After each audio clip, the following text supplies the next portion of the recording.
Well, somebody, I'm not gonna say who, they watching this right now, told me put up the facts to the people. They gonna say Boosie is a snitch.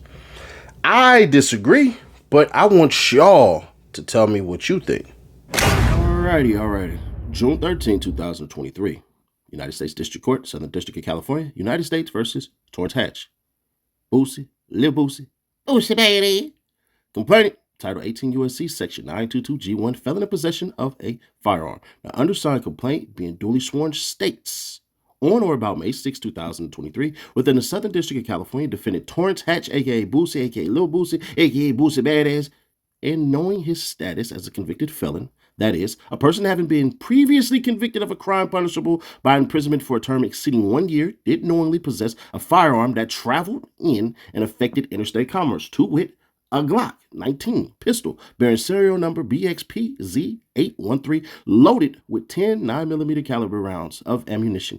He good on that one, boy, because in California, where I'm born, born and raised, left, I'm in the South now, they put a capacity restriction. So then you get hit with enhancements after that. So he good on that one.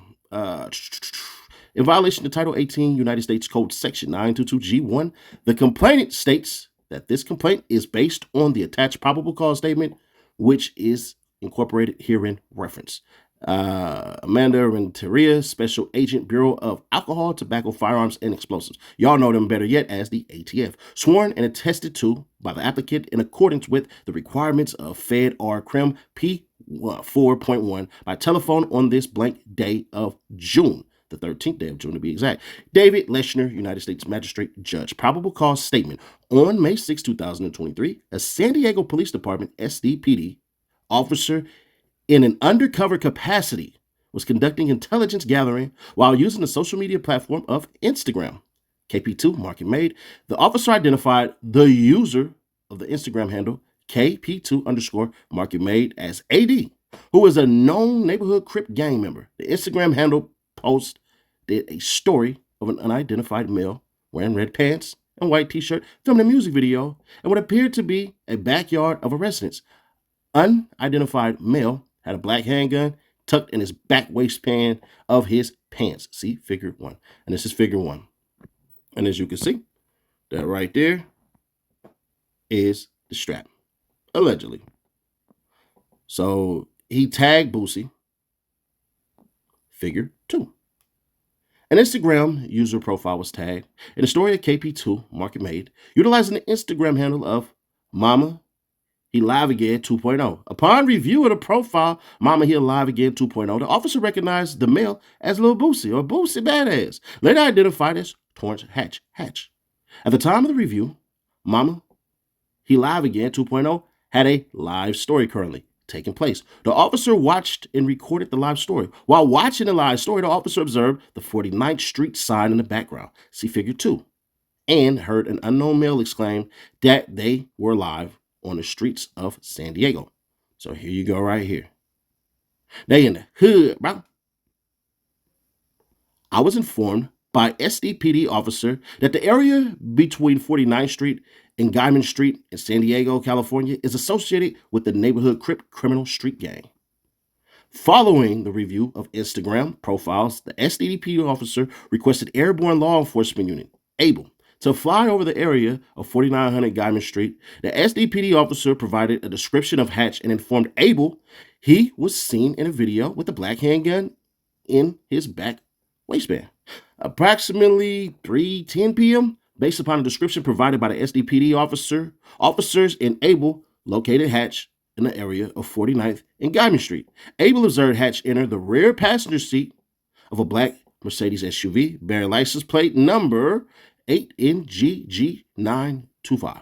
At the same time, SDPD officers in full police uniform and driving marked police vehicles were conducting saturation patrol in the Cholas View area of the city of San Diego. Shortly thereafter, SDPD officers observed the driver of a black Mercedes SUV bearing license plate number 8NGG 925, talking on his cell phone as he was driving southbound on Euclid Avenue, towards Market Street. As SDPD units were driving eastbound on 4700 Market Street, they observed the driver of the same Mercedes SUV failed to stop at a red stop signal while making a westbound turn on the 4700 Market Street. Aerial surveillance revealed the Mercedes did not stop anywhere from the time it departed 49th Street until stopped by the PD.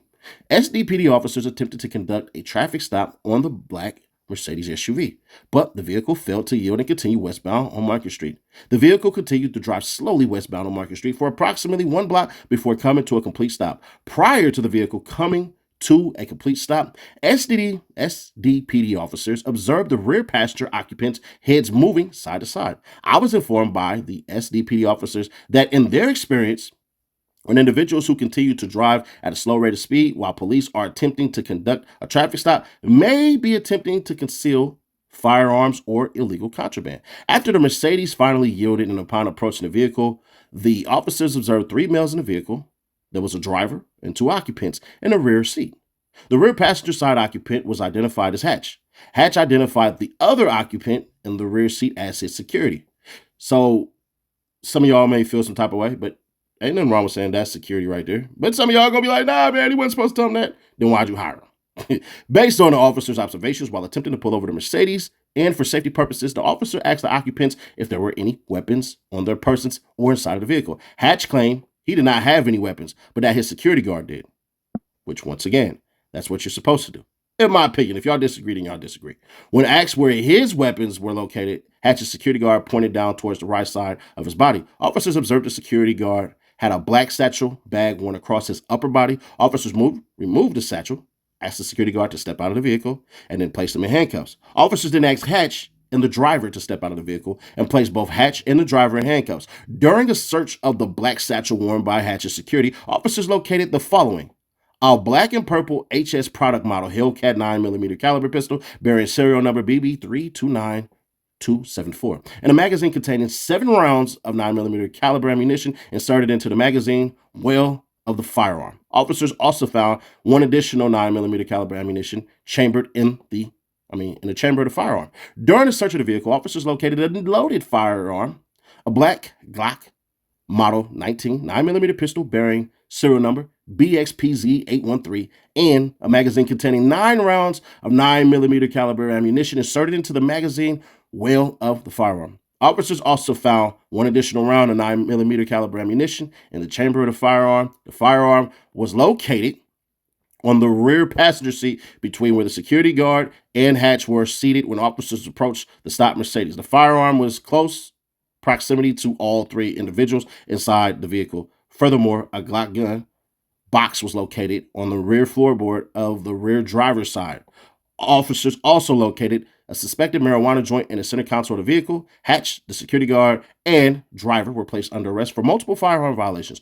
During a search incident to the arrest of Hatch, officers located multiple stacks of cash in his left pants pocket, totaling approximately $16,854, and a cell phone in his right pants pocket. All 3 occupants of the Mercedes were transported to SDPD headquarters for further processing and investigation. During processing, this is where y'all yelling the snitch claims.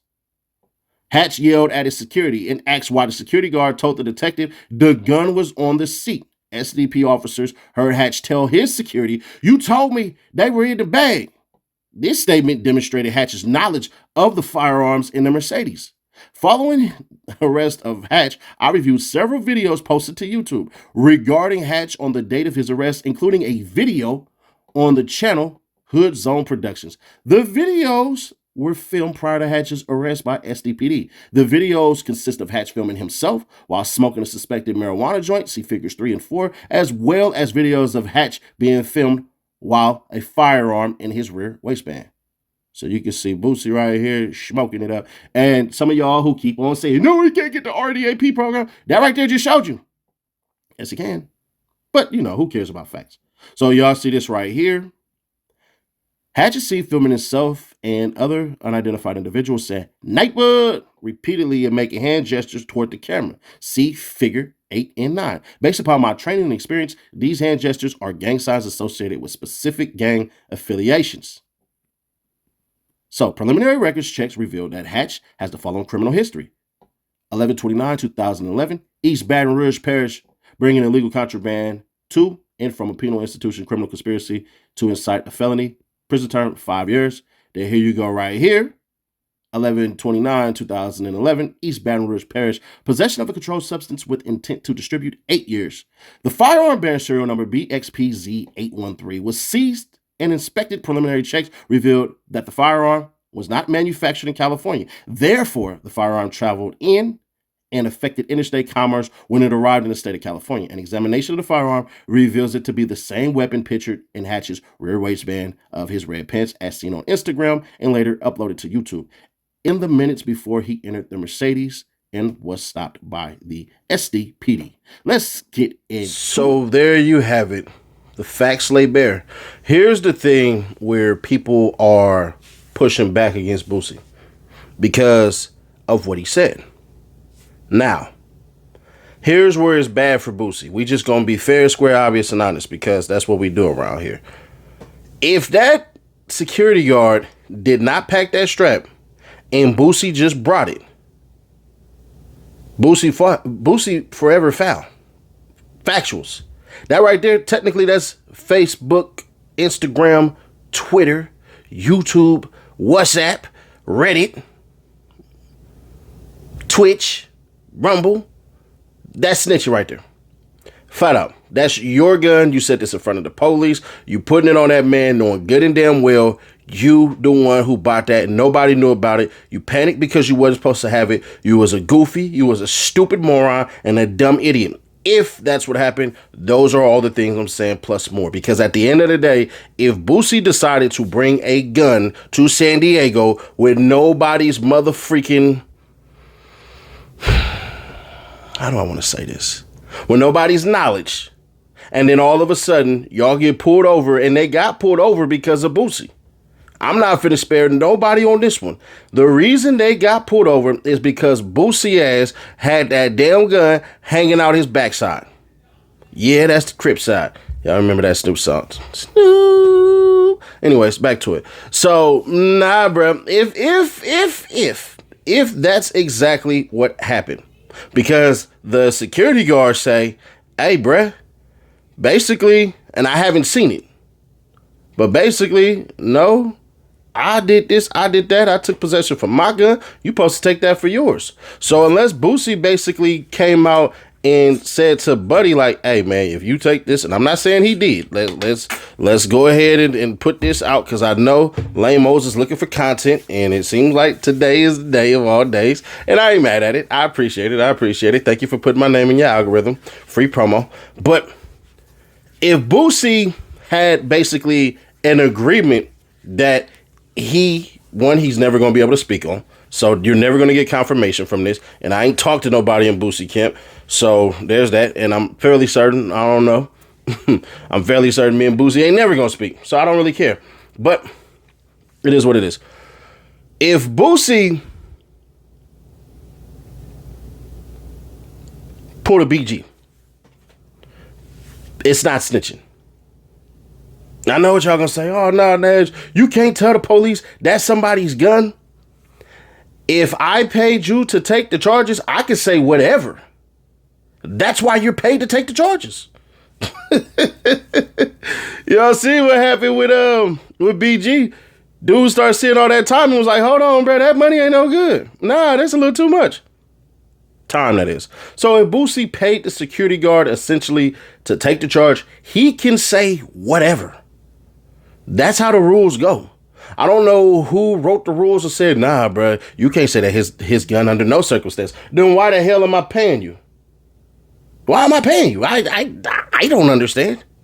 If I'm paying you to take the charge, you take the charge. I could say, yes, his name, John Quincy Jones, because I think John Quincy Jones is dead. Well, Quincy Jones is dead. I don't know where I got the John part anyways. Then that might be a prop. John Quincy Adams. Fourth president, right? No, fifth. Washington, Adams, Monroe, Madison, John Quincy Adams. Right? Like, I'm messing up, right? That's gonna bother me, man. first 6 presidents. Y'all gonna learn something today. Washington, John Adams, Jefferson. Oh, Jefferson is 3rd. All right, yeah. Okay, so Quincy Adams is 6th. All right, cool. Then Andrew Jackson is 7th, and then Martin Van Buren. If you watch Seinfeld, y'all know the Van Buren boys. But back to it.